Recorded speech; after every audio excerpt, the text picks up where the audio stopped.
Hey guys, Biceman here. Just want to have a quick chat about two-hander Frost in the Dragonflight Pre-Patch. So essentially, it is not viable.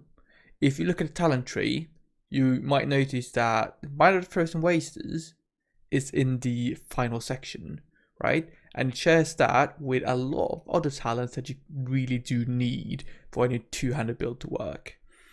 Two-hander is all about that big obliterate damage, which means we essentially need to go all the way to pick up obliteration.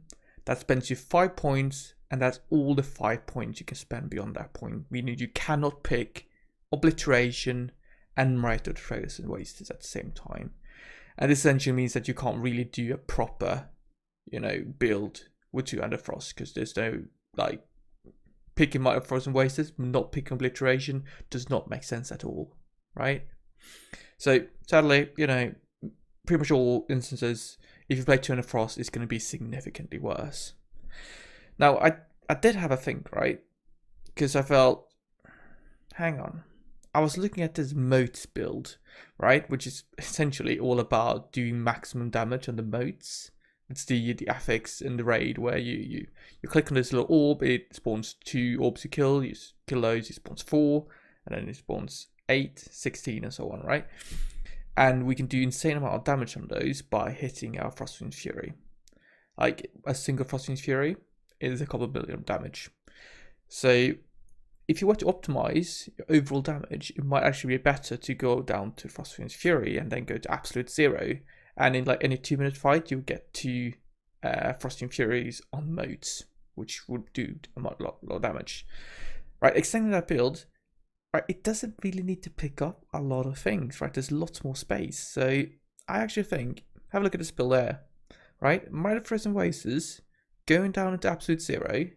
Obviously, this will deal incredibly bad boss damage, and it wouldn't be viable whatsoever on any fight that doesn't have motes. But on motes fight, I don't see being that far behind doing a dual wheel build. Like you pick up Fallen Crusader and two-hander weapon, you use Avalanche to get those race thrust stacks going, you use your big gavel, which is also going to help you deal motes damage. And I honestly think that build might actually be able to compete with dual wield on like an overall level.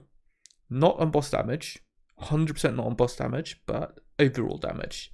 So if you are looking for a two-hander build, right, I think this is the only one that is realistically something for you. We can compete with other builds for the Frost one. Let me know in the comments there what you think about this build. Is it too paddy? Is it going to be something for you, or are you just going to run with dual wheel breath or something else in the pre-patch? Let me know. Do leave me an upvote, downvote, consider subscribing, and I'll see you guys in the next video. Thank you very much for watching. Bye bye.